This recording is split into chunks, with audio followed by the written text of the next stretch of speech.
ദൈവനാമത്തിന് മഹത്വമുണ്ടാകട്ടെ. ഏറ്റവും സ്നേഹവും ബഹുമാനമുള്ള മാർത്തോമാ സഭയുടെ വലിയ മെത്രാപ്പോലിത്ത right reverend doctor Theodosius Marthoma മെത്രാപ്പോലിത്ത, ഇന്നത്തെ ഈ മീറ്റിങ്ങിൻ്റെ അധ്യക്ഷ പദം അലങ്കരിക്കുന്ന right reverend doctor Thomas Mar Theethos മെത്രാപ്പോലിത്ത,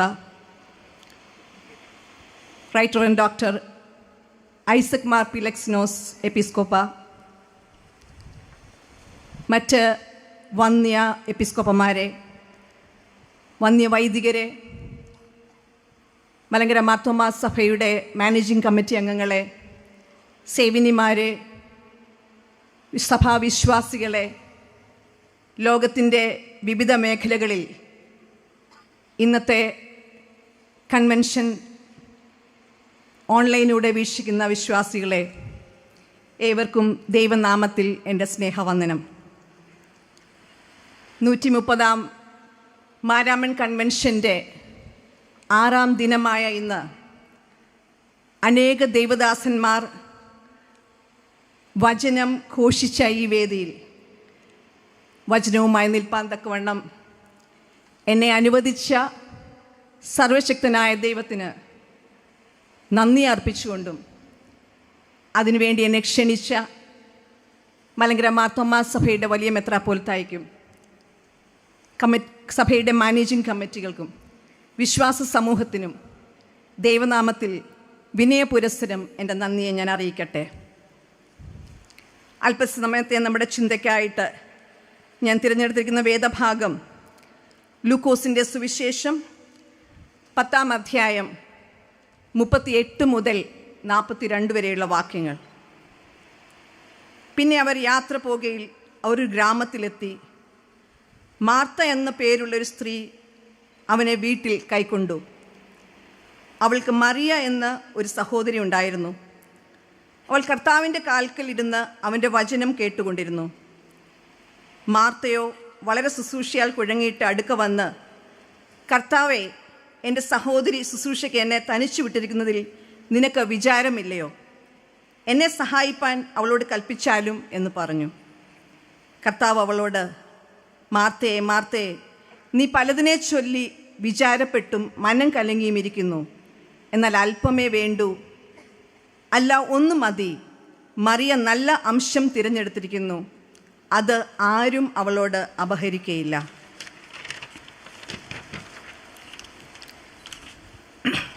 But the Lord answered her, Martha, Martha, you are anxious and troubled about many things, but one thing is necessary.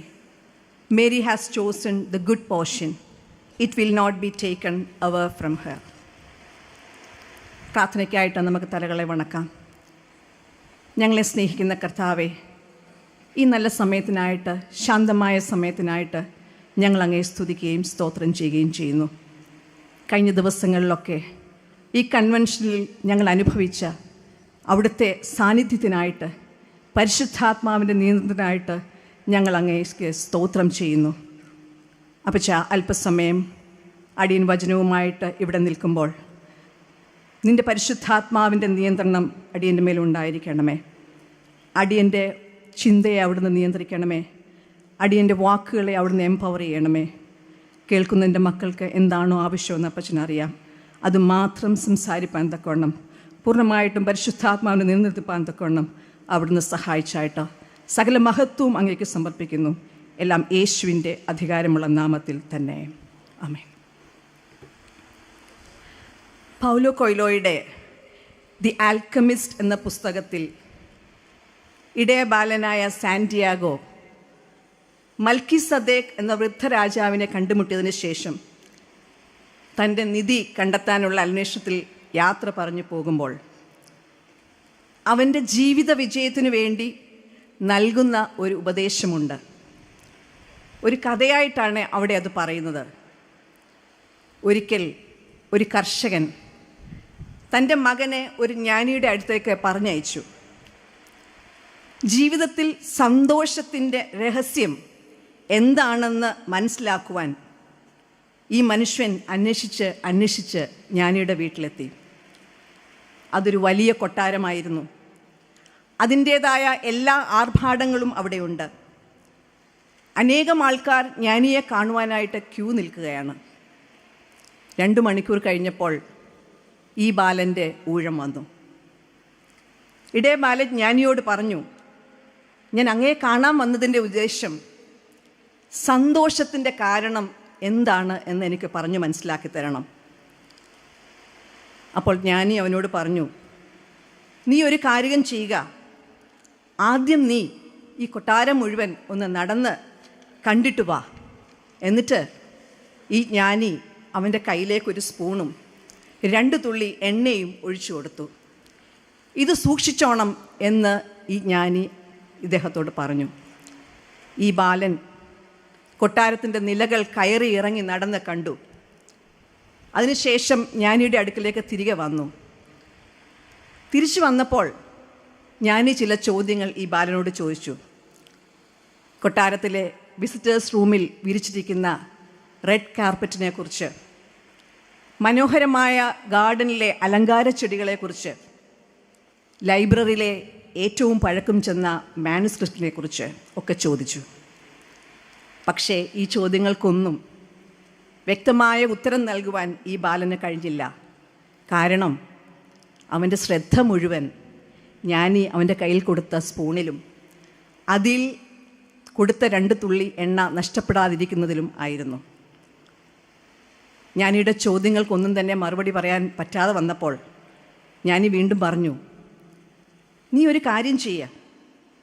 ഒരാളെക്കുറിച്ച് മനസ്സിലാക്കുവാൻ ആദ്യം നാം അവരുടെ ചുറ്റുപാടുകളെക്കുറിച്ച് അറിഞ്ഞിരിക്കണം. അതുകൊണ്ട് നീ ഒന്നും കൂടെ ഈ കൊട്ടാരം മുഴുവൻ കറങ്ങി നടന്നിട്ട് ഒന്ന് മനസ്സിലാക്കിയിട്ട് വരൂ എന്ന് പറഞ്ഞു. ഇത്തവണയും ജ്ഞാനി അവൻ്റെ കയ്യിൽ സ്പൂണും 2 തുള്ളി എണ്ണയും നൽകി. ഇത്തവണ ബാലൻ വളരെ ശ്രദ്ധയോടെ ഈ കൊട്ടാരത്തിൻ്റെ പ്രൗഢിയും ഭംഗിയും എല്ലാം ശ്രദ്ധിച്ചു. തിരിച്ചു വന്ന് ജ്ഞാനിയുടെ ചോദ്യങ്ങൾക്കെല്ലാം വ്യക്തമായ മറുപടി നൽകി. അവസാനം ജ്ഞാനി ചോദിച്ചു, അല്ല, നിൻ്റെ കയ്യിലെ സ്പൂണും അതിലെ എണ്ണയും എവിടെ? അപ്പോഴാണ് ആ ബാലൻ അറിയുന്നത് അവൻ്റെ സ്പൂണിലെ എണ്ണ കാലിയായിട്ടിരിക്കുന്നു. അപ്പോൾ ഞാൻ ഈ ബാലനോട് ഇപ്രകാരം മറുപടി പറയുന്നു, നീ ചുറ്റുമുള്ള എല്ലാ ഭംഗിയും നന്നായി ആസ്വദിച്ചോളൂ, പക്ഷേ നിൻ്റെ സ്പൂണിലെ എണ്ണ നഷ്ടപ്പെടാതെ സൂക്ഷിക്കണം. അതിനുശേഷം മൽക്കീസദേക്ക് എന്ന വൃദ്ധൻ പറഞ്ഞു, നിനക്കൊരു ജീവിത നിയോഗമുണ്ട്, അതിലേക്കായിരിക്കണം നിൻ്റെ ഏകാഗ്രത. ആ ജീവിത നിയോഗത്തിൽ നിന്നും നിൻ്റെ ശ്രദ്ധ മാറിപ്പോകാതിരിക്കണം. സുവിശേഷങ്ങളിൽ വിശുദ്ധ ലൂക്കോസ് മാത്രം വിവരിക്കുന്ന സംഭവമാണ് ഇവിടെ വായിച്ച ഈ വേദഭാഗം. മാർത്തയും മറിയയും വസിച്ച ബഥാനി എന്ന ഗ്രാമം യെരുശലേമിന് സമീപമാണ് സ്ഥിതി ചെയ്യുന്നത്. യാത്ര പോകയിൽ വിശ്രമിക്കുന്നതിനായിരിക്കാം യേശു ആ ഭവനത്തിൽ കയറിയത്. മാർത്തയും മറിയയും യേശുവുമായി നടത്തുന്ന സംഭാഷണമാണ് ഈ വേദഭാഗത്തിലെ പ്രതിപാദ്യ വിഷയം. യേശുവുമായി ഉറ്റ സ്നേഹബന്ധം പുലർത്തിയിരുന്ന ഒരു ഭവനമാണ് മാർത്തയുടെയും മറിയയുടെയും ഭവനം. ആദിത്യ മര്യാദ പ്രകാരം ഭക്ഷണം ഒരുക്കുന്നതിനുള്ള അധ്വാനത്തിൽ മാർത്ത വ്യാപൃതയായിരുന്നതായി ഈ ഭാഗത്തിൽ നിന്ന് നാം മനസ്സിലാക്കുന്നു. എന്നാൽ മറിയ യേശുവിൻ്റെ സമീപമിരുന്ന് അവൻ പങ്കുവച്ച വചനചിന്തകൾ കേൾക്കുവാനുള്ള താല്പര്യമാണ് കാണിച്ചത്. Martha was busy for the Lord and Mary was busy with the Lord. Busy for the Lord and busy with the Lord. Busy for the Lord means carrying out our responsibilities like taking care of our family, taking care of the people around us, and carrying out our official responsibilities. ഞെരുക്കത്തിൽ ഇരിക്കുന്നവരെ സഹായിക്കുക, ഹൃദയം തകർന്നവരെ ചേർത്ത് പിടിക്കുക, ബലഹീനരെ താങ്ങുക, ആർക്കും തിന്മയ്ക്ക് പകരം തിന്മ ചെയ്യാതെ എല്ലാവർക്കും നന്മ ആഗ്രഹിക്കുക. ഇതാണ് വചനം നമ്മെ പഠിപ്പിക്കുന്നത്. All these responsibilities come under the category busy for the Lord. നമ്മുടെ സുന്ദരമായ കേരളം, ഗോഡ്സ് ഓൺ കൺട്രി. ഞാൻ കഴിഞ്ഞ ദിവസം തിരുവനന്തപുരത്തുനിന്നും ആലപ്പുഴയിലേക്ക് ട്രെയിനിലേക്ക് പോവുകയായിരുന്നു. മുംബൈക്ക് പോകുന്ന ഒരു ട്രെയിനായിരുന്നു അത്. എൻ്റെ ഡയഗണലി ഓപ്പോസിറ്റിലിരുന്നത് ഒരു മഹാരാഷ്ട്രക്കാരനായിരിക്കാമെന്ന് അദ്ദേഹത്തിൻ്റെ ഉറച്ചുള്ള സംഭാഷണത്തിൽ നിന്ന് ഞാൻ മനസ്സിലാക്കി. അദ്ദേഹം എന്നോട് അദ്ദേഹത്തിൻ്റെ ലഗേജ് എൻ്റെ സീറ്റിൻ്റെ സൈഡിൽ കൊണ്ടുവച്ചതിൽ എനിക്കുണ്ടാകാമെന്ന അസൗകര്യത്തിന് മാപ്പ് പറഞ്ഞതിന് ശേഷം അദ്ദേഹത്തിന് കിട്ടിയ വിൻഡോ സീറ്റിൽ പോയിരുന്നു. ഫോണിലൂടെ ആരോടൊക്കെ ഉറക്കെ സംസാരിക്കുകയാണ്. അദ്ദേഹം പറയുകയാണ്, Kerala is really God's own country. It is God's own state. ഒരു അന്യസംസ്ഥാനക്കാരൻ, പ്രത്യേകിച്ച് ഇന്ത്യയുടെ ഫിനാൻഷ്യൽ ക്യാപിറ്റലായ മുംബൈ നിവാസി എന്ന് ഞാൻ അനുമാനിച്ച ആ മനുഷ്യൻ നമ്മുടെ കേരളത്തെക്കുറിച്ച് പറഞ്ഞ അഭിപ്രായം എത്ര ശരിയാണ്. യുണൈറ്റഡ് നേഷൻസിൻ്റെ ഡേറ്റ പ്രകാരം എഡ്യൂക്കേഷൻ, ഹെൽത്ത് എന്നീ സെക്ടറുകളിൽ തുടങ്ങി ഒട്ടുമിക്ക മേഖലകളിലും നമ്മുടെ സംസ്ഥാനം ആയ കേരളം വളരെ മുൻപന്തിയിലാണ്. എന്നാൽ നാഷണൽ ക്രൈം റെക്കോർഡ്സ് ബ്യൂറോയുടെ കണക്ക് പ്രകാരം India has the highest rate of suicide and Kerala is one of the States which is in the top. A substantial percentage of suicide is due to reasons like toxic relationships followed by relationship breakup, blackmailing and other reasons. വിദ്യാഭ്യാസപരമായും ആരോഗ്യപരമായും മുൻപന്തിയിൽ നിൽക്കുന്ന നമ്മുടെ നാട്ടിൽ ആത്മഹത്യാ നിരക്ക് വർദ്ധിച്ചു വരുന്നു. മാനസിക പിരിമുറുക്കം, മെൻ്റൽ ഇൽനെസ് അനുഭവിക്കുന്നവരുടെ എണ്ണം നമ്മുടെ നാട്ടിൽ വർദ്ധിച്ചു വരുന്നു. എന്താണ് കാരണം? ഈ കാലഘട്ടത്തിൽ നാം എല്ലാവരും വളരെയധികം തിരക്കിലാണ്. അതിനിടയിൽ തൊട്ട് അയൽപക്കത്ത് താമസിക്കുന്നവരുടെ വിഷമം കാണാൻ, തൊട്ട് അപ്പുറത്തിരുന്ന് വർക്ക് ചെയ്യുന്ന ആളിൻ്റെ മാനസിക ബുദ്ധിമുട്ടുകൾ മനസ്സിലാക്കുവാൻ, എന്തിനധികം സ്വന്തം സഹോദരങ്ങളുടെയോ നമ്മുടെ ലൈഫ് പാർട്ട്ണറുടെയോ പോലും മാനസിക പിരിമുറുക്കം കാണാൻ നമ്മിൽ എത്ര പേർക്ക് കഴിയുന്നു എന്നല്ല, എത്ര പേർ സമയം കണ്ടെത്തുന്നു എന്ന ചോദ്യം നമ്മോട് തന്നെ ചോദിക്കുന്നതായിരിക്കും ഉചിതം.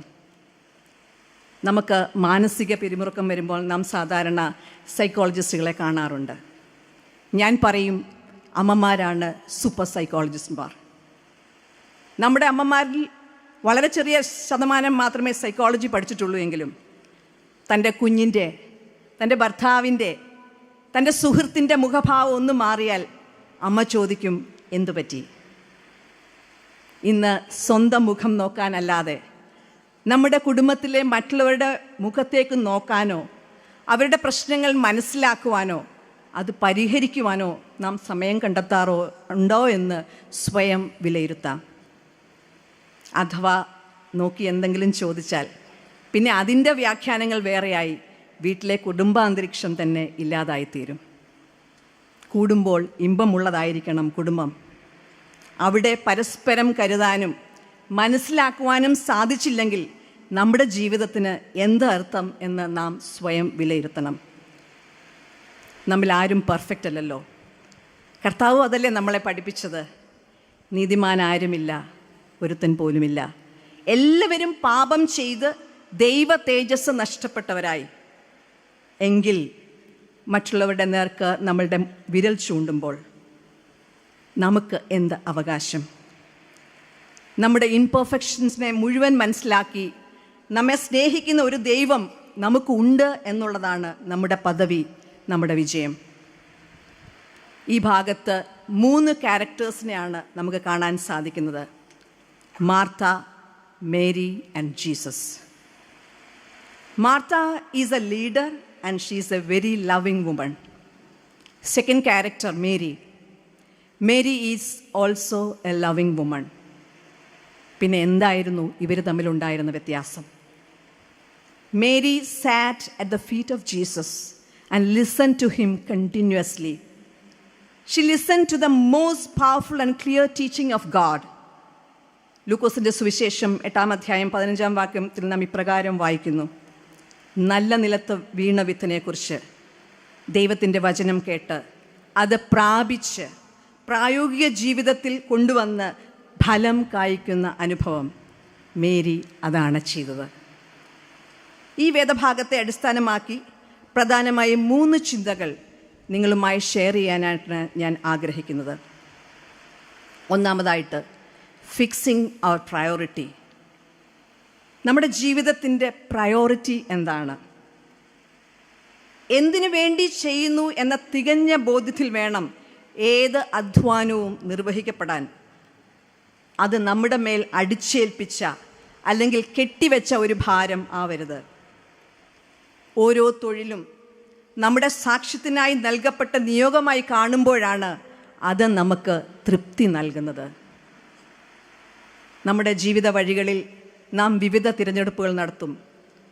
എന്നാൽ അതിൻ്റെയൊക്കെ യഥാർത്ഥ ഫോക്കസ് എവിടെ ആയിരിക്കണം എന്നാണ് യേശു നമ്മെ പഠിപ്പിക്കുന്നത്. മാർത്ത നേരിട്ട പ്രശ്നം, അവളുടെ സേവനം, അലച്ചിൽ എന്നിവ അതിൻ്റെ യഥാർത്ഥ ലക്ഷ്യമായ യേശുവിൽ നിന്നു അകന്നു പോകുന്നു എന്നുള്ളതാണ്. ഒരു സ്ത്രീക്ക് പ്രവർത്തിക്കേണ്ട മേഖല, അഥവാ ഒരു സ്ത്രീയുടെ സാമൂഹിക ഇടത്തെപ്പറ്റിയുള്ള കാഴ്ചപ്പാട് അവൾ ജീവിക്കുന്ന സമൂഹം നിർവചിച്ച് നൽകിയിരിക്കുന്നു. അടുക്കള, കുടുംബം, കുഞ്ഞുങ്ങളുടെ പരിചരണം, ഇങ്ങനെ ഒരു സ്ത്രീയുടെ സോഷ്യൽ സ്പേസ് നിർവചിക്കപ്പെട്ടു കഴിഞ്ഞു. അതിനപ്പുറത്തുള്ള ഒരു സാമൂഹിക ഇടത്തിലേക്ക്, ഒരു സോഷ്യൽ സ്പേസിലേക്ക് പോകാൻ സമൂഹം പലപ്പോഴും സ്ത്രീയെ അത്ര കണ്ടങ്ങ് അനുവദിക്കാറില്ല. യഹൂദന്മാരുടെ ഇടയിൽ പൊതുസമൂഹത്തിൽ ഒരു റബിയുടെ കാൽക്കൽ ഇരുന്ന് തിരുവചനം പഠിക്കാൻ സ്ത്രീകൾക്ക് അവകാശമില്ലായിരുന്നു. സമൂഹം കൽപ്പിച്ചു നൽകിയിട്ടില്ലാത്ത ഒരു പുതിയ ഇടത്തിലേക്ക് പ്രവേശിക്കാൻ മറിയ ധൈര്യം കാണിച്ചു എന്നുള്ളതാണ് നാം ഇവിടെ ഒന്ന് മനസ്സിലാക്കുന്നത്. പുരുഷന് മാത്രം കൽപ്പിച്ചിരിക്കുന്ന ഒരു സോഷ്യൽ സ്പേസിലേക്ക് പ്രവേശിക്കുന്നതിന് മറിയ എടുത്ത തീരുമാനത്തെയാണ് യേശു ഇവിടെ പ്രശംസിക്കുന്നത്. സ്ത്രീയും പുരുഷനും പരസ്പരം കോംപ്ലിമെൻ്ററി ആകണം. സ്ത്രീയും പുരുഷനും പ്രവർത്തിക്കുന്ന ഒരു സമൂഹത്തെയാണ് ദൈവം ആഗ്രഹിക്കുന്നത്. നമ്മുടെ എത്ര കുടുംബങ്ങളിൽ മകനും മകൾക്കും തുല്യസ്ഥാനം നൽകാനായിട്ട് മാതാപിതാക്കളായ നാം ശ്രദ്ധാലുക്കളാണ്. പിതാവിൻ്റെ സ്വത്ത് വിഭജിക്കുമ്പോൾ മക്കൾക്ക് ഒരുപോലെ വീതിച്ചു നൽകുവാൻ എത്ര മാതാപിതാക്കൾ താല്പര്യം കാണിക്കുന്നു. ബലഹീനരെ അല്പം സപ്പോർട്ട് ചെയ്യുന്നതിൽ തെറ്റില്ല എന്നുള്ളതാണ് എൻ്റെ ചിന്ത. എന്നാൽ നീതിബോധം നമ്മളുടെ കുടുംബങ്ങളിൽ ആരംഭിപ്പാൻ, ആ മാതൃക നമ്മുടെ തലമുറയ്ക്ക് കാട്ടിക്കൊടുക്കുവാൻ മാതാപിതാക്കളായ നാം ശ്രദ്ധാലുക്കളാകണം. യേശു തൻ്റെ പരസ്യ ശുശ്രൂഷയിൽ പുരുഷന്മാരെ പോലെ സ്ത്രീകൾക്കും പങ്കാളിത്തം നൽകാൻ ശ്രമിച്ചിരുന്നു എന്ന് എല്ലാ സുവിശേഷകരും സമർത്ഥിക്കുന്നുണ്ട്.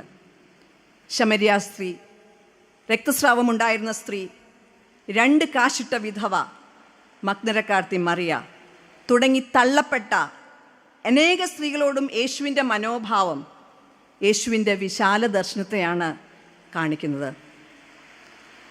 നമ്മുടെ കുടുംബ ബന്ധങ്ങളിൽ വർദ്ധിച്ചു വരുന്ന സംഘർഷം പലപ്പോഴും ഐഡൻറ്റിറ്റി അസേർഷനുമായി ബന്ധപ്പെട്ടതാണ്.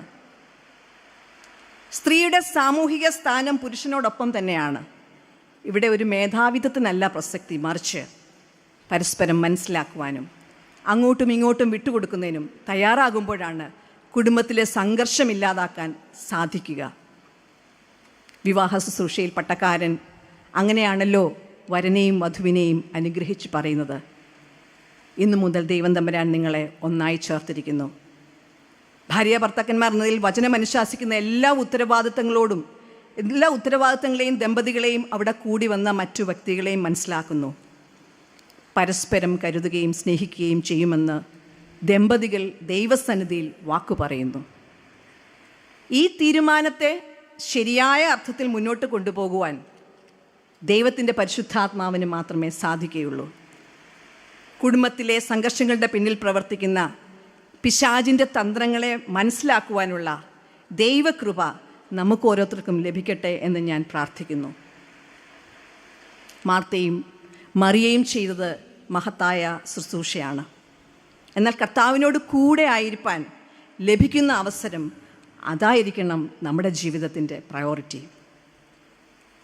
ഇവിടെ മാർത്തയുടെയും മറിയയുടെയും സ്വഭാവത്തിൽ നിന്നും കർത്താവ് എന്താണ് നമ്മെ പഠിപ്പിക്കുന്നത്?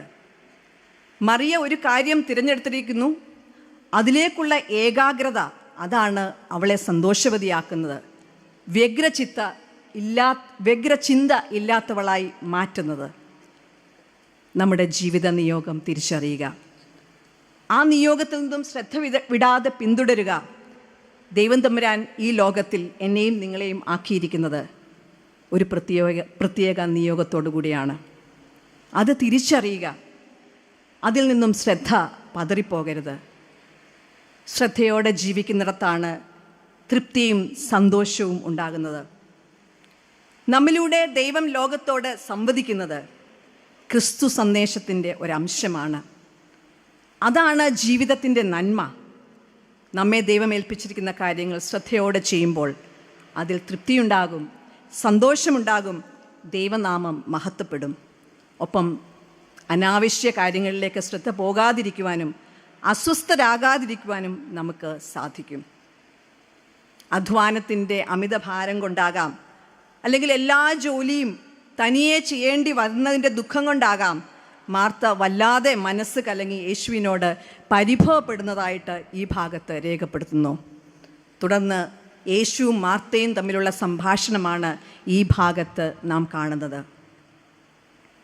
കർത്താവേ, എൻ്റെ സഹോദരി ശുശ്രൂഷയ്ക്ക് എന്നെ തനിച്ചു വിടുന്നതിൽ നിനക്ക് വിചാരമില്ലയോ? എന്നെ സഹായിപ്പാൻ മറിയോട് കൽപ്പിച്ചാലും എന്ന് മാർത്ത യേശുവിനോട് പരിഭവം പറയുന്നു. മാർത്തയുടെ ഈ സംഭാഷണത്തെ മീ ടോക്സ് എന്നാണ് ചില ചിന്തകർ വിലയിരുത്തുന്നത്. ഈ ഭാഗം പഠിക്കുമ്പോൾ നമുക്ക് കാണാം, ഈ സംഭാഷണത്തിൽ 3 പ്രാവശ്യം മാർത്ത ഞാൻ എന്ന വാക്ക് ഉപയോഗിക്കുന്നുണ്ട്. മാർത്തയുടെ പരാതിക്ക് യേശു നൽകിയ മറുപടി ഇപ്രകാരമാണ്. യേശു പറയുന്നു, മാർത്തേ മാർത്തേ, നീ പലതിനെ ചൊല്ലി വിചാരപ്പെട്ടും മനം കലങ്ങിയും ഇരിക്കുന്നു. എന്നാൽ അല്പമേ വേണ്ടൂ, അല്ല ഒന്നും മതി. മറിയ നല്ല അംശം തിരഞ്ഞെടുത്തിരിക്കുന്നു, അത് ആരും അവളോട് അപഹരിക്കുകയില്ല. നമ്മുടെ ജീവിതത്തിൻ്റെതായ എല്ലാ തിരക്കുകൾക്കിടയിലും നമ്മുടെ പ്രയോറിറ്റി കർത്താവിനോട് കൂടെ ആയിരിക്കാൻ സമയം കണ്ടെത്തുന്നതിന് ആയിരിക്കണം. അത് നമുക്ക് സാധിക്കുന്നുണ്ടോ എന്ന് സ്വയം വിലയിരുത്താം. രണ്ടാമതായിട്ട് എൻ്റെ മനസ്സിൽ വരുന്ന ചിന്ത, പ്രാർത്ഥനയും പ്രവർത്തനവും സമന്വയിപ്പിക്കണം. Integrating prayer and actions. മാർത്തയുടെയും മറിയയുടെയും സ്വഭാവമുള്ളവരാണ് നമ്മിൽ പലരും. കൂടുതൽ സമയം പ്രവർത്തിച്ചു കൊണ്ടേയിരിക്കും, ഒരുപാട് സമയം ആകുലതപ്പെട്ടുകൊണ്ടിരിക്കും. പ്രവൃത്തി കഴിഞ്ഞിട്ട് പ്രാർത്ഥനയുടെ ശാന്തതയിലേക്ക് വരുവാൻ നമുക്ക് പറ്റുന്നില്ല. കർത്താവ് ഈ ഭാഗത്തിലൂടെ നമ്മോട് സംസാരിക്കുകയാണ്. കർത്താവിൻ്റെ പാദത്തിൽ ശാന്തമായി ഇരിക്കുവാൻ നാം ജീവിതത്തിൽ സമയം കണ്ടെത്തണം. ഒരുപാട് കാര്യങ്ങളിൽ ആകുലപ്പെട്ട് വ്യാകുലപ്പെട്ട് പ്രവൃത്തികളിൽ മാത്രം കോൺസെൻട്രേറ്റ് ചെയ്തു പോകുന്ന ഒരു അവസ്ഥ. പ്രവൃത്തി കഴിഞ്ഞിട്ടൊന്ന് ശാന്തമായിട്ടിരിക്കുവാൻ നമ്മെക്കൊണ്ട് സാധിക്കുന്നില്ല. നാം കർത്താവിൻ്റെ സന്നിധിയിലിരുന്ന് ആ സ്നേഹം അനുഭവിച്ചുകൊണ്ട്, ആ സ്നേഹത്തിൽ നിന്ന് ഊർജം ഉൾക്കൊണ്ടുകൊണ്ട് പ്രവൃത്തിയിലേക്ക് വരുമ്പോൾ നമ്മുടെ പ്രവർത്തനങ്ങൾക്ക് കുറച്ചുകൂടെ ഇൻറ്റഗ്രിറ്റി ഉണ്ടാകും. ബഥാനിയയിലെ ഈ സംഭവം നമുക്ക് ഒരു ഐ ഓപ്പണറാണ്. ഈ ആധുനിക കാലഘട്ടത്തിൽ നാം എല്ലാവരും പലതരത്തിൽ തിരക്കിലാണ്. പണ്ടത്തേതിനേക്കാട്ടിലും കൂടുതലായി ആഘോഷങ്ങൾക്ക് നാം പ്രാധാന്യം നൽകുന്നുണ്ട്. അതിലൂടെയൊക്കെ ഒരു ഫെലോഷിപ്പ് ഉണ്ടാകണം എന്നുള്ളത് തന്നെയാണ് ഉദ്ദേശം. എന്നാൽ നമ്മുടെ പ്രശ്നങ്ങളെ ആരെങ്കിലുമായി ഒന്ന് ഓപ്പൺ അപ്പ് ചെയ്യാൻ, ഒന്ന് വെന്റിലേറ്റ് ചെയ്യാൻ ഒരാൾ ഇല്ലാതെ ശ്വാസം മുട്ടിക്കഴിയുന്ന എത്രയോ പേർ നമ്മുടെ ചുറ്റുമുണ്ട്. ഇവിടെ സഭകളില്ലാഞ്ഞിട്ടാണോ? ആത്മീയ നേതാക്കളില്ലാഞ്ഞിട്ടാണോ? വചനം കേൾക്കാഞ്ഞിട്ടാണോ? പിന്നെ എന്തുകൊണ്ട്? പലപ്പോഴും പ്രശ്നങ്ങളിലൂടെ കടന്നു പോകുന്നവരെ ഒന്ന് ചേർത്ത് പിടിക്കുവാൻ, അവർക്ക് വേണ്ടി ഒന്ന് പ്രാർത്ഥിക്കുവാൻ 24 മണിക്കൂറിൽ എത്ര സമയം മാറ്റിവെക്കുവാൻ എനിക്കും നിങ്ങൾക്കും സാധിക്കുന്നുണ്ട്? നമ്മുടെ കുടുംബജീവിതത്തിൽ ഹസ്ബൻഡ് ആൻഡ് വൈഫ് റിലേഷൻഷിപ്പ് ആഴപ്പെടേണ്ടതുണ്ട്. അങ്ങനെ ഒരു മെസ്സേജ് കൂടെ ഈ ഭാഗത്തുനിന്ന് നമുക്ക് ലഭിക്കുന്നുണ്ട്. Mary SAT at the feet of Jesus. That is the best place that we can rely on. നമുക്ക് ഒരു ക്വയറ്റ് ടൈം വേണം. രാത്രിയുടെ യാമങ്ങളിൽ എഴുന്നേറ്റിരുന്ന് തലമുറകളെ ഓർത്ത് പ്രാർത്ഥിക്കുവാൻ, ചുറ്റുപാടുമുള്ളവരെ ഓർത്ത് പ്രാർത്ഥിക്കുവാൻ, വേദനപ്പെടുന്നവരെ ഓർത്ത് പ്രാർത്ഥിക്കുവാൻ, രോഗത്തിലായിരിക്കുന്നവരെ ഓർത്ത് പ്രാർത്ഥിക്കുവാൻ ദൈവം നമ്മെ സഹായിക്കട്ടെ. വചനം നമ്മെ പഠിപ്പിക്കുന്നു, മനുഷ്യൻ അപ്പം കൊണ്ട് മാത്രമല്ല ദൈവത്തിൻ്റെ വായിൽ നിന്ന് വരുന്ന വചനം കൊണ്ടും ജീവിക്കുന്നു. മറിയയ്ക്ക് കർത്താവിൻ്റെ വായിൽ നിന്ന് നേരിട്ട് വചനം കേൾക്കാൻ ലഭിച്ച അവസരം അവൾ പ്രയോജനപ്പെടുത്തി. ഞാനും നിങ്ങളും ഇന്ന് അനുഭവിക്കുന്ന എല്ലാ നന്മകളുടെയും പിന്നിൽ നമ്മുടെ മാതാപിതാക്കന്മാരുടെ കണ്ണുനീരിൻ്റെ ഒരു കഥ പറയാൻ ഇവിടെ ഇരിക്കുന്ന എല്ലാവർക്കും ഉണ്ടാകും, എനിക്കുമുണ്ട്. എനിക്ക് ഏതാണ്ട് 2 വയസ്സുള്ള മാത്രം പ്രായമുള്ളപ്പോൾ എൻ്റെ പിതാവ് ഈ ലോകത്തിൽ നിന്ന് മാറ്റപ്പെട്ടു. എനിക്ക് 1 വയസ്സ് മാത്രം പ്രായമുള്ളൊരു സിസ്റ്ററും ഉണ്ട്. എൻ്റെ പിതാവിൻ്റെ മരണശേഷം എൻ്റെ മമ്മിയും ഞങ്ങളും ഞങ്ങളുടെ ഗ്രാൻഡ് പേരൻസിനോടൊപ്പം താമസം ആരംഭിച്ചു. പ്രാർത്ഥനാ ജീവിതത്തിൽ ഞങ്ങളെ വളർത്താൻ, ക്രിസ്തുവിലുള്ള വിശ്വാസത്തിൽ ഞങ്ങളെ ഉറപ്പിക്കാൻ, കുടുംബ ബന്ധങ്ങളുടെ, വ്യക്തിബന്ധങ്ങളുടെ ഊഷ്മളത മനസ്സിലാക്കാൻ, ക്ഷമയും സഹനവും ഞങ്ങളെ പഠിപ്പിക്കാൻ ഒരു പരിധിവരെ സഹായിച്ചത് ആ കാലഘട്ടമാണ്. മമ്മിയും ഞങ്ങളും ഞങ്ങളുടെ അമ്മച്ചിയും ഒരുമിച്ച് ഒരേ മുറിയിലാണ് കിടന്നിരുന്നത്. ഞങ്ങളുടെ മുറിയുടെ തറയിൽ 24 മണിക്കൂറും ഒരു പായ ഉണ്ടായിരുന്നു. പ്രാർത്ഥനയ്ക്ക് എപ്പോൾ സമയം കിട്ടിയാലും മമ്മി അവിടെ ഇരുന്ന് പ്രാർത്ഥിക്കുന്ന ഒരു കാഴ്ചയാണ് ഞങ്ങളുടെ ഓർമ്മ. അതുപോലെ അതിവെളുപ്പിനെ എഴുന്നേറ്റ് തലമുറകളെ ഓർത്ത് പേര് പറഞ്ഞ് പ്രാർത്ഥിക്കുന്ന ഒരു അമ്മച്ചി ഞങ്ങൾക്കുണ്ടായിരുന്നു. നമ്മുടെ കണ്ണുനീരിനെ മറികടക്കാത്ത ഒരു ദൈവം. ഇന്ന് ഞാൻ വചനവുമായി ഇവിടെ നിൽക്കുന്നത് എൻ്റെ മിടുക്കല്ല, എൻ്റെ മമ്മിയുടെയും എൻ്റെ അമ്മച്ചിയുടെയും പ്രാർത്ഥനയാണ്. ഒരിക്കൽ മമ്മി എൻ്റെ മകളോട് പറഞ്ഞ ഒരു ഉപദേശം അവൾ എന്നോട് ഷെയർ ചെയ്തത്. മമ്മി ഇപ്രകാരം അവളോട് പറഞ്ഞു, മോളെ, രാവിലെ എണീറ്റ് മോളുടെ കാൽപാദം ഭൂമിയുമായി കോണ്ടാക്റ്റ് വരുന്നതിന് മുമ്പ് പ്രാർത്ഥനയിലൂടെ ദൈവവുമായിട്ടുള്ള നമ്മുടെ ബന്ധം ഫിക്സ് ചെയ്യണം. ഇന്ന് ഞാനും നിങ്ങളും നമ്മുടെ തലമുറയോട് ഇത് പറയാൻ സമയം കണ്ടെത്താത്തതാണ് നമ്മുടെ അപജയം. അത് മനസ്സിലാക്കുവാനും മടങ്ങി വരുവാനും നമുക്ക് ശ്രദ്ധിക്കാം. ഈ ലോകത്തിൽ വിവിധ ഉത്തരവാദിത്തങ്ങൾ ദൈവം നമ്മെ ഏൽപ്പിച്ചിരിക്കുകയാണ്. അതിൽ നിന്ന് വ്യതിചലിക്കുവാൻ ദൈവം ആഗ്രഹിക്കുന്നില്ല. അതിൽ നിന്ന് നാം വ്യതിചലിക്കാൻ ദൈവം ആഗ്രഹിക്കുന്നില്ല. ഒപ്പം തന്നെ ദൈവത്തോടുള്ള നമ്മുടെ കമ്മിറ്റ്മെൻറ്റും മറക്കരുത്. വചനം വായിക്കുവാനും പഠിക്കുവാനും അതിൽ നിന്ന് അനുദിനം വളരാനും അത് ജീവിതത്തിൽ പ്രാക്ടീസ് ചെയ്യുവാനുള്ള നമ്മുടെ ഉത്തരവാദിത്വം ഈക്വലി ഇമ്പോർട്ടൻ്റ് ആണ്. കർത്താവിൻ്റെ പാദപീഠത്തിൽ നമ്മുടെ ഭാരത്തെ, നമ്മുടെ ആകുലതകളെ ഇറക്കി വെച്ച് കർത്താവിനോട് സംസാരിക്കുവാനും കർത്താവിന് നമ്മളോട് സംസാരിക്കാനുള്ള, കേൾക്കുവാനുള്ള സമയം കണ്ടെത്താൻ നമ്മുടെ ഉത്തരവാദിത്തങ്ങളോടൊപ്പം നമുക്ക് സാധിക്കണം. നമ്മുടെ പ്രാർത്ഥനയും നമ്മുടെ പ്രവൃത്തിയും സമന്വയിപ്പിക്കണം. മൂന്നാമതായിട്ട്, യേശുവിൻ്റെ മനോഭാവം, ദി അപ്രോച്ച് ഓഫ് ജീസസ്. കർത്താവ് അവളോട്, മാർത്തേ മാർത്തേ, നീ പലതിനെ ചൊല്ലി വിചാരപ്പെട്ടും മനം കലങ്ങിയും ഇരിക്കുന്നു. എന്നാൽ അല്പമേ വേണ്ടൂ, അല്ല ഒന്ന് മതി. മറിയ നല്ല അംശം തിരഞ്ഞെടുത്തിരിക്കുന്നു, അത് ആരും അവളോട് അപഹരിക്കുകയില്ല. സ്ത്രീകൾ എപ്പോഴും മൾട്ടി ടാസ്കിംഗ് ആണ്. ഒരേ സമയം അടുക്കളയിൽ ജോലി ചെയ്യുവാനും കുട്ടികളെ സ്കൂളിൽ വിടാനുമുള്ള അവരുടെ പ്രിപ്പറേഷനിൽ സഹായിക്കുവാനും അതിനിടയിൽ വീട്ടിൽ ആരെങ്കിലും ഗസ്റ്റ് വന്നാൽ അവരെയൊക്കെ സ്വീകരിക്കാനും എൻ്റർടൈൻ ചെയ്യുവാനും ഒക്കെ തുടങ്ങി ധാരാളം കാര്യങ്ങൾ ഒരേ സമയത്ത് ചെയ്യുവാനായിട്ട് സ്ത്രീകൾക്ക് സാധിക്കും. അത് ദൈവം തമ്പുരാൻ സ്ത്രീകൾക്ക് കനിഞ്ഞു നൽകിയ ഒരു അനുഗ്രഹമാണ്. ചിലരിതൊക്കെ ശാന്തമായിട്ട് ചെയ്യും, ചിലർ മാർത്തയെ പോലെ പരാതിപ്പെട്ടുകൊണ്ടേയിരിക്കും. അത് വ്യക്തിത്വങ്ങളുടെ പ്രത്യേകതയാണ്. ഈ വേദഭാഗത്തിൽ നാം കാണുന്നു മൾട്ടി ടാസ്കിംഗ് ആയ മാർത്തയെ. ബഥാനിയിലെ മാർത്തയുടെയും മറിയയുടെയും ഭവനത്തിലേക്ക് ചിലപ്പോൾ കർത്താവിൻ്റെ ശിഷ്യന്മാർ 12 പേരും കൂടെ ഉണ്ടായിരുന്നിക്കാം എന്ന് ഞാൻ വിചാരിക്കുന്നു.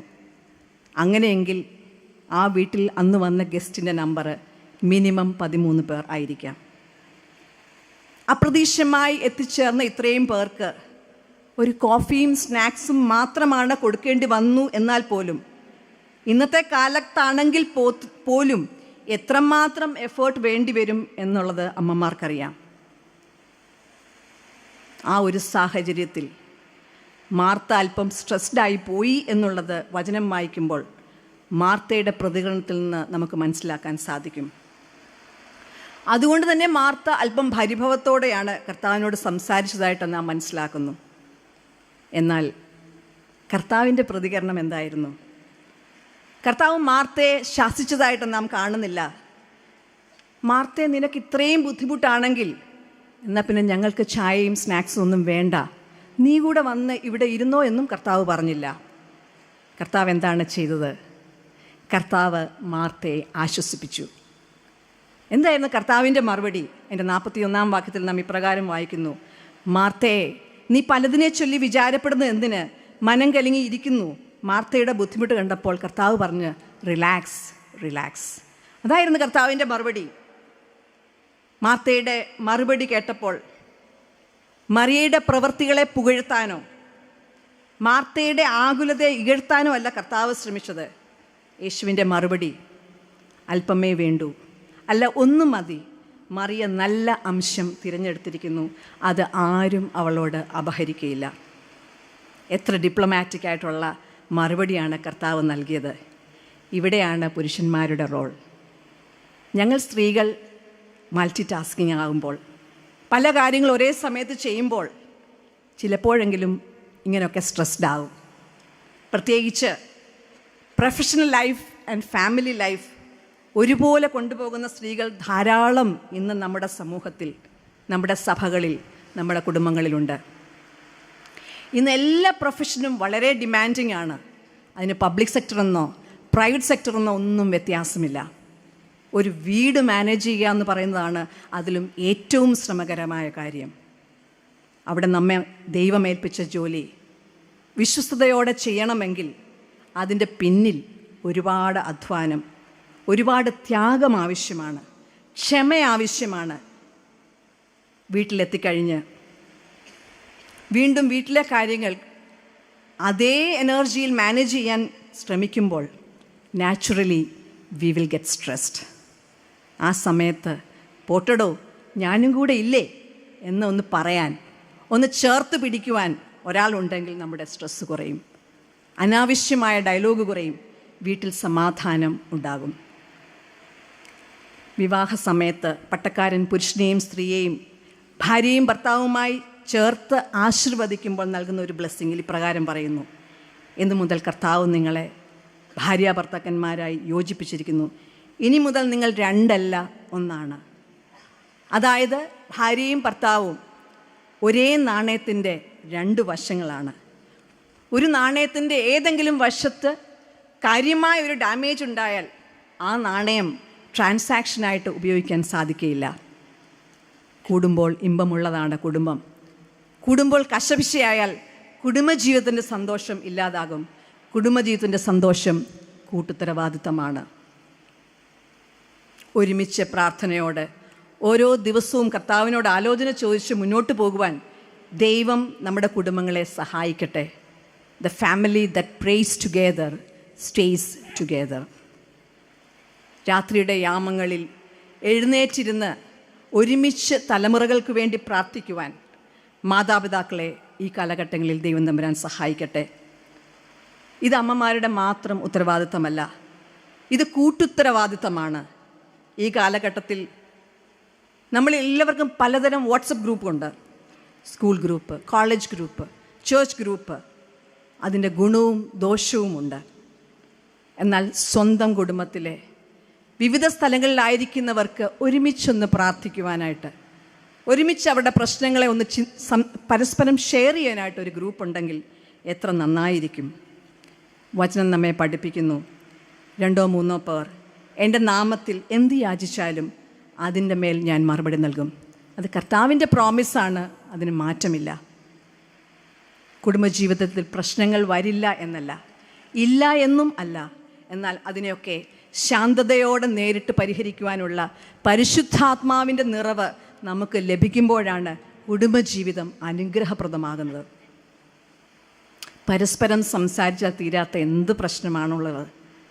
പ്രശ്നങ്ങളെ മനസ്സിലാക്കി പഠിച്ച് ശാന്തതയോടെ കൈകാര്യം ചെയ്യുമ്പോഴാണ് കുടുംബജീവിതം അനുഗ്രഹപ്രദമാകുന്നത്.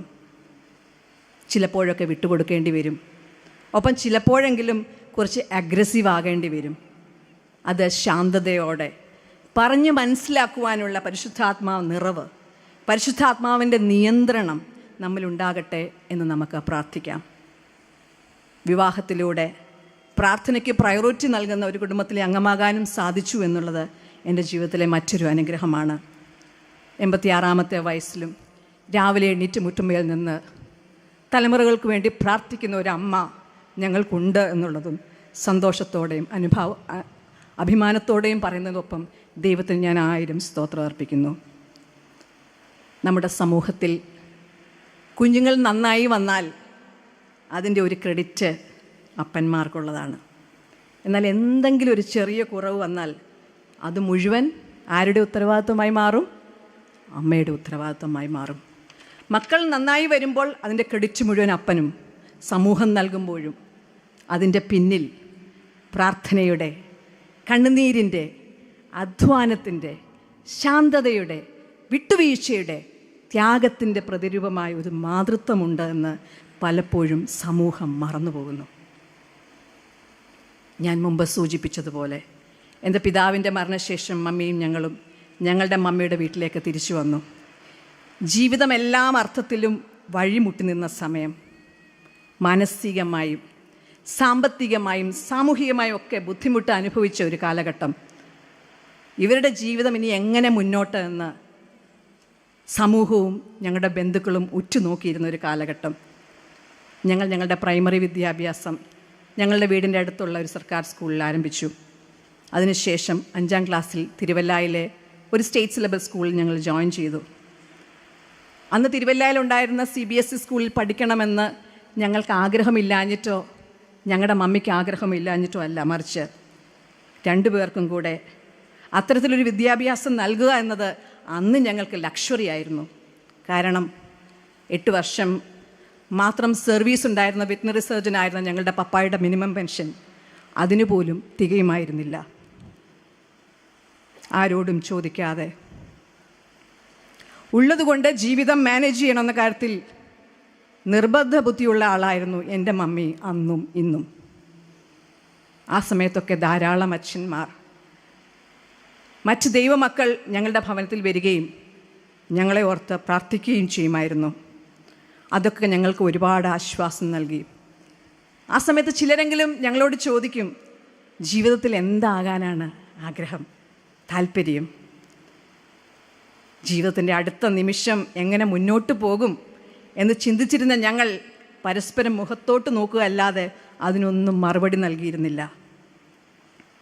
ആ സമയത്ത് ഞങ്ങളുടെ മമ്മി വിശ്വാസത്തോടെ പറയും, എനിക്ക് എൻ്റെ 2 പെൺമക്കളും IAS ഓഫീസേഴ്സ് ആകണം. അതാണ് എൻ്റെ ആഗ്രഹം. ഞങ്ങളുടെ വിദ്യാഭ്യാസമോ ഞങ്ങൾ പഠിച്ച സ്കൂളോ ഞങ്ങൾക്ക് ലഭിച്ച എക്സ്പോഷറോ ഒന്നും തന്നെ അങ്ങനെ ആഗ്രഹിക്കുവാൻ പോയിട്ട് ഒന്ന് സ്വപ്നം കാണുവാൻ പോലും രീതിയിൽ മെച്ചപ്പെട്ടതായിരുന്നില്ല.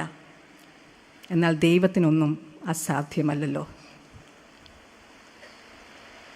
മരുഭൂമിയിൽ ഹാഗാറിൻ്റെ കരച്ചിൽ കേട്ട് നീർച്ചാലുകളെ ഒഴുക്കിയ ദൈവം തമ്പുരാൻ, വിക്കനായ മോശയെ ഇസ്രയേൽ ജനയുടെ നേതാവായി തിരഞ്ഞെടുത്ത ദൈവം തമ്പുരാൻ, സഹോദരന്മാർ പൊട്ടക്കിണറ്റിലിട്ട ജോസഫിനെ, പൊത്തീഫറിനാൽ അപമാനിക്കപ്പെട്ട ജോസഫിനെ രാജ്യത്തിൻ്റെ പദവിയിലേക്ക് പിടിച്ചുയർത്തിയ ദൈവം തമ്പുരാൻ, ആ കരം ഇന്നും കുറുകിപ്പോയിട്ടില്ല. നമ്മുടെ കരച്ചിലിൻ്റെ, നമ്മുടെ പ്രാർത്ഥനയുടെ ശബ്ദം കേൾക്കാൻ ആ ചെവി ഇന്നും മന്ദമായി പോയിട്ടില്ല. ഞങ്ങൾ എന്തെങ്കിലും ആയി എന്നോ നേടിയെന്നോ പറയാനല്ല ഞാൻ ഈ വാക്കുകൾ പറഞ്ഞത്. നിന്നതല്ല, ദൈവം തമ്പുരാൻ നിർത്തിയതാണ്. നേടിയതല്ല, ദൈവമെല്ലാം തന്നതാണ്. None of our limitations that we see are limitations for our Almighty. നമുക്ക് അസാധ്യമെന്നും നമുക്ക് പരിമിതികളെന്നും തോന്നുന്ന കാര്യങ്ങൾ ദൈവത്തിന് പരിമിതികളും അസാധ്യങ്ങളുമല്ല. എന്ന വചനം നമ്മെ പഠിപ്പിക്കുന്നു. അനുഗ്രഹിക്കുവാനും ശപിക്കുവാനുള്ള അധികാരം ദൈവം മനുഷ്യൻ്റെ നാവിന് നൽകിയിട്ടുണ്ട്. നമ്മെ ദ്രോഹിക്കുന്നവർക്ക് പോലും അനുഗ്രഹിക്കുവാനായിട്ട് നമ്മുടെ നാവ് ഉപയോഗിക്കുവാനായിട്ട് ദൈവം നമ്മെ സഹായിക്കട്ടെ. നമ്മുടെ കണ്ണുനീരിനെ തുരുത്തിയിലാക്കി വെച്ച് അതിൻ്റെ മുതലും പലിശയും കൂട്ടി ചേർത്ത് നമ്മെ അനുഗ്രഹിക്കുന്ന ദൈവം ഇന്നും ജീവിക്കുന്നു. ഇന്നത്തെ തലമുറയ്ക്ക് എന്തോ പ്രശ്നമുണ്ടെന്ന് ഞാനും നിങ്ങളും കുറ്റപ്പെടുത്തുമ്പോഴും അതിൻ്റെ ഉത്തരവാദിത്വം ഞാനും നിങ്ങളും തന്നെയാണ്. ഉത്തരവാദിത്തങ്ങൾ ഏറ്റെടുക്കുവാനും ധൈര്യത്തോടെ മുന്നോട്ട് പോകാനും ദൈവം നമ്മെ കുടുംബങ്ങളായി സഹായിക്കട്ടെ. കർത്താവ് പറഞ്ഞു, മറിയ നല്ല അംശം തിരഞ്ഞെടുത്തിരിക്കുന്നു, അത് ആരും അവളോട് അപഹരിക്കുകയില്ല. 2 കൊരിന്ത്യർ 5-ാം 20-ാം വാക്യത്തിൽ നാം ഇപ്രകാരം വായിക്കുന്നു, we are the ambassadors of Christ. നിങ്ങൾ ക്രിസ്തുവിൻ്റെ സ്ഥാനാപതികളാകുന്നു. അംബാസിഡർ എന്ന് പറയുമ്പോൾ ഒരു രാജ്യത്തിൻ്റെ ഏറ്റവും ഹയസ്റ്റ് റാങ്കിങ്ങിലുള്ള ഉദ്യോഗസ്ഥൻ, ആ രാജ്യത്തിൻ്റെ താല്പര്യങ്ങൾ സംരക്ഷിക്കുവാനും പ്രൊമോട്ട് ചെയ്യാനുമായിട്ട് നിയമിതനായ വ്യക്തി. പ്രിയമുള്ളവരെ, കർത്താവിൻ്റെ അംബാസിഡേഴ്സായിട്ടാണ് ദൈവം തമ്പുരാൻ ഈ സമൂഹത്തിൻ്റെ വിവിധ മേഖലകളിൽ എന്നെയും നിങ്ങളെയും ആക്കിയിരിക്കുന്നത്. നമ്മുടെ വാക്കും നമ്മുടെ പ്രവൃത്തിയും ആ പദവിക്ക് യോജിച്ച രീതിയിൽ ആണോ എന്ന് സ്വയം വിലയിരുത്തുവാൻ നമുക്ക് സാധിക്കട്ടെ. ഞാൻ പ്രീ ഡിഗ്രിക്ക് മർത്തമ കോളേജിൽ പഠിച്ച കാലഘട്ടം, അന്ന് കോളേജിൽ ലഞ്ച് ബ്രേക്ക് ടൈമിൽ യുവിൻ്റെ ഭാഗമായിട്ട് ബൈബിൾ ക്ലാസ് നടക്കുമായിരുന്നു. ഒരു ദിവസം ആ ക്ലാസ് എടുത്തത് സുവോളജി ഡിപ്പാർട്ട്മെൻറ്റിലെ പ്രൊഫസറായിരുന്ന ജോളി കൊച്ചമ്മ, മാർത്തോമ സഭയിലെ സീനിയർ വൈദികനായിരുന്ന തോമസ് പി ജോർജ് അച്ഛൻ്റെ കൊച്ചമ്മ അന്ന് ഞങ്ങളോട് ചോദിച്ച ഒരു ചോദ്യം, how many of you are praying for your life partner? കൊച്ചമ്മയുടെ ചോദ്യം കേട്ട് 16 വയസ്സുകാരിയായിരുന്ന ഞാൻ മനസ്സിലൊന്ന് ചിരിച്ചു.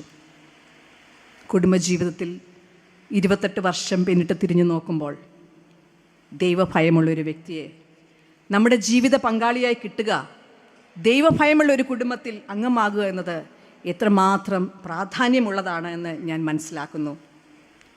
സദൃശ്യവാക്യങ്ങൾ 14-ാം അധ്യായം 1-ാം വാക്യത്തിൽ നാം ഇപ്രകാരം പഠിക്കുന്നു, സ്ത്രീകളിൽ ജ്ഞാനമുള്ളവൾ തൻ്റെ വീട് പണിയുന്നു, ഭോഷത്വമുള്ളവളോ അത് സ്വന്തം കൈകളാൽ പൊളിച്ചു കളയുന്നു. നീതിപൂർവം കാര്യങ്ങളെ കാണുവാനും സംഭവിക്കാൻ പോകുന്നത് മുൻകൂട്ടി കാണാനുമുള്ള കഴിവ് ജ്ഞാനമുള്ളവർക്ക് ഉണ്ട്. പരിജ്ഞാനമുള്ള, ദൈവത്തിൽ ആഴമായ വിശ്വാസമുള്ള ഒരു തലമുറയെ വാർത്തെടുക്കാൻ മാതാപിതാക്കളായ നമുക്ക് സാധിക്കട്ടെ. അതിലൂടെ നമ്മുടെ തലമുറകൾ അനുഗ്രഹിക്കപ്പെടട്ടെ. മറ്റെല്ലാ പ്രയോറിറ്റിക്കും അപ്പുറം ദൈവഭയമുള്ള ജീവിത പങ്കാളിക്ക് പ്രാധാന്യം നൽകുവാനും അതിനുവേണ്ടി പ്രാർത്ഥിക്കുവാനും നമ്മുടെ തലമുറയെ ദൈവം സഹായിക്കട്ടെ. എസ്തറിൻ്റെ പുസ്തകം പഠിക്കുമ്പോൾ യഹൂദ സ്ത്രീയായ എസ്തർ രാജ്ഞി കൊട്ടാരത്തിലെ പ്രധാന ഉദ്യോഗസ്ഥനായ ഹാമാൻ മൊർദെഖായിയുള്ള പേഴ്സണൽ ഗ്രഡ്ജ് മൂലം സകല യഹൂദരെ നശിപ്പിക്കേണ്ടതിന് രാജാവിൽ നിന്ന് ഗൂഢമായി ഉത്തരവ് സമ്പാദിച്ചു. യഹൂദ ജനം മുഴുവൻ ഉപവസിച്ച് പ്രാർത്ഥിച്ചു. ഉപവാസത്തോടും പ്രാർത്ഥനയോടും കൂടെ മരണത്തെ അവഗണിച്ചുകൊണ്ട് എസ്തർ രാജസന്നിധിയിൽ പ്രവേശിച്ചു. യഹൂദന്മാരുടെ രക്ഷ സാധിച്ചെടുത്തു. പ്രതിസന്ധികളെ അതിജീവിക്കാൻ വളരെ ജ്ഞാനവും സൂക്ഷ്മതയും ആവശ്യമാണ്. എസ്തറിൻ്റെ ധൈര്യവും ദൈവാശ്രയവും എന്നും സ്ത്രീ സമൂഹത്തിന് പ്രചോദനമാണ്. അതുപോലെ രൂത്തിൻ്റെ പുസ്തകം നാം പഠിക്കുമ്പോൾ രൂത്തിന് തൻ്റെ ഭർത്താവിൻ്റെ അമ്മയോടുള്ള സ്നേഹം എത്ര ഹൃദ്യമാണ്. രൂത്തിൻ്റെ ധാർമ്മിക ബോധം അതുല്യമാണ്. കുടുംബ ബന്ധങ്ങളുടെ കെട്ടുറപ്പിനും ഭദ്രമായ കുടുംബ ബന്ധത്തിനും എക്കാലവും മാതൃകയാണ് റൂത്ത്. ക്രിസ്തുയേശുവിൻ്റെ വംശാവലിയിൽ ചേർക്കപ്പെട്ടു. ഈ മാതൃക നമുക്ക് പ്രചോദനമാകട്ടെ. 20-ാം നൂറ്റാണ്ടിൽ ജീവിച്ചിരുന്ന ആനി ജെ ഫ്ലിൻറ്റിനെ കുറിച്ച് നമ്മൾ പലരും കേട്ടിട്ടുണ്ടാവും. Annie was an orphan. She was arthritic, she was blind and she was cancerous. ജീവിതത്തിൽ മുന്നോട്ട് യാതൊരു പ്രതീക്ഷയും ഇല്ലാതിരുന്ന ഒരു അവസ്ഥ. അവളുടെ ശരീരം മുഴുവൻ പരുക്കൾ കൊണ്ട് നിറഞ്ഞ വല്ലാത്ത വേദന അനുഭവിച്ചിരുന്നു. പ്രതിസന്ധികളുടെയൊക്കെ മധ്യത്തിൽ ആനി എഴുതിയ പാട്ട് ലോക പ്രശസ്തമാണ്. അതിൻ്റെ വരികൾ ഇപ്രകാരമാണ്: He giveth more grace when burdens grow greater. He giveth more strength when labor increases. When we are exhausted, our store of endurance, our Father's full giving is only begun. His love has no limit. His grace has no measure, and His power has no boundary known unto men. For out of His riches in Jesus, He giveth and giveth. നമ്മുടെ ഭാരങ്ങൾ കൂടുമ്പോൾ ദൈവം നമുക്ക് കൂടുതൽ കൃപ നൽകുന്നു. നമ്മുടെ അധ്വാനം കൂടുമ്പോൾ അവൻ നമ്മളെ കൂടുതൽ ശക്തീകരിക്കുന്നു. നമ്മുടെ ശക്തി ക്ഷയിക്കുമ്പോൾ സ്വർഗത്തിലെ അപ്പൻ്റെ ശക്തി നമ്മുടെ മേൽ പകർന്നുകൊണ്ടേയിരിക്കും. അവൻ്റെ സ്നേഹത്തിന് അവസാനമില്ല, അവൻ്റെ കൃപയ്ക്ക് അളവില്ല, അവൻ്റെ ശക്തിക്ക് അതിരില്ല. നമ്മുടെ കഴിവ് അസ്തമിക്കുമ്പോൾ ദൈവം നമുക്ക് സ്നേഹവും കൃപയും ശക്തിയും തന്നുകൊണ്ടേയിരിക്കും. പ്രതിസന്ധികളുടെ മധ്യേ പ്രത്യാശയോടുകൂടി ഈ വാക്കുകൾ അനേകർക്ക് ഇന്നും ആശ്വാസം നൽകുന്നു. നമ്മുടെ ജീവിതത്തിൻ്റെ തിരഞ്ഞെടുപ്പ് എപ്രകാരം എന്ന് നമുക്ക് ചിന്തിക്കാം. തിന്മയെ വെറുത്ത് നന്മയോട് പറ്റിച്ചേരുവാൻ നമുക്ക് സാധിക്കട്ടെ. ഒപ്പം കർത്താവിൻ്റെ രണ്ടാമത്തെ വരവിന് വേണ്ടി ഒരുങ്ങുവാനും അനേകരെ ഒരുക്കുവാനും ഈ കാലഘട്ടത്തിൽ ദൈവം തമ്പുരാൻ നമ്മളെ സഹായിക്കട്ടെ. Are we devoted to Christ or are we distracted? Are we a worker of Christ or are we a worshipper? Mariya നല്ല അംശം തിരഞ്ഞെടുത്തു. അത് ആരും അവളോട് അപഹരിക്കുകയില്ല. നമ്മുടെ തിരഞ്ഞെടുപ്പ് കർത്താവിനോട് കൂടെ ആയിരിക്കാൻ സാധിക്കട്ടെ. നമ്മുടെ തലമുറകൾക്ക് അതൊരു മാതൃകയാകട്ടെ. പിതാക്കന്മാരെ അനുഗ്രഹിച്ച ദൈവം നമ്മെയും അനുഗ്രഹിക്കട്ടെ. വചനവുമായി ഇവിടെ നിൽപ്പാൻ തക്കവണ്ണം എനിക്ക് അവസരം തന്ന മാർത്തോമാ സഭയുടെ വലിയ മെത്രാപ്പോലിത്തായോടും മറ്റു മെത്രാപ്പോലിത്തന്മാരോടും മലങ്കര മാർത്തോമാ സഭയുടെ മാനേജിംഗ് കമ്മിറ്റി അംഗങ്ങളോടും വിശ്വാസ സമൂഹത്തോടും അതിലൊക്കെ ഉപരിയായി എന്നെ ശാക്തീകരിച്ച ദൈവത്തിനോട് നന്ദി പറഞ്ഞുകൊണ്ടും എല്ലാറ്റിനും ഉപരിയായി എല്ലാ സ്തുതിയും എല്ലാ ബഹുമാനവും എല്ലാ പുകഴ്ചയും സർവശക്തനായ ദൈവത്തിന് സമർപ്പിച്ചുകൊണ്ടും ഞാൻ എൻ്റെ വാക്കുകളെ ഉപസംഹരിക്കുന്നു. ദൈവം നമ്മെ എല്ലാവരെയും ധാരാളമായിട്ട് അനുഗ്രഹിക്കട്ടെ. ആമേൻ.